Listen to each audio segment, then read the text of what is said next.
So the Redmi 17 4G has just appeared on a major Polish online store. Anyway, the Redmi 17 4G is expected to be a battery-focused budget smartphone with some impressive specs. It features a large 6.9-inch HD Plus display with a smooth 120Hz refresh rate. It's powered by the MediaTek Helio G91-Ultra and it runs Android 16 with HyperOS 3. Leaks also suggest up to 256 GB of storage, NFC support, dual SIM functionality, and a side-mounted fingerprint scanner. The standard feature is the massive 7500 mAh silicon carbon battery paired with 45 watts fast charging, while photography is handled by a 50MP rear camera and an 8MP selfie camera capable of full HD video recording. You also get Bluetooth, Wi-Fi, GPS, a USB-C port, and a 3.5mm headphone jack. The device has a thickness of 8.8mm and weighs 232 grams, and it carries IP64 rating for dust and splash resistance.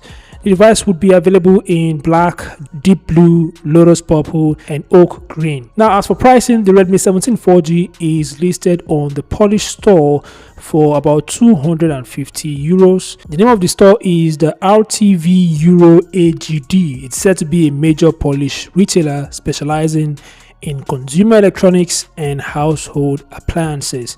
So that's where it's listed for about 250 euros. The device is expected to come in different memory options, so the starting price is 250 euros. The higher storage version is about 280 euros, but I don't know if that's the case. Anyway, this is going to be one of the most affordable phones with a massive 7500 mAh battery on the market, but the device is not yet widely available. But it's only a matter of time before the device reaches other markets. Anyway, these are the details that I have for you guys. Feel free to share your thoughts in the comments, and I'll see you guys in the next one.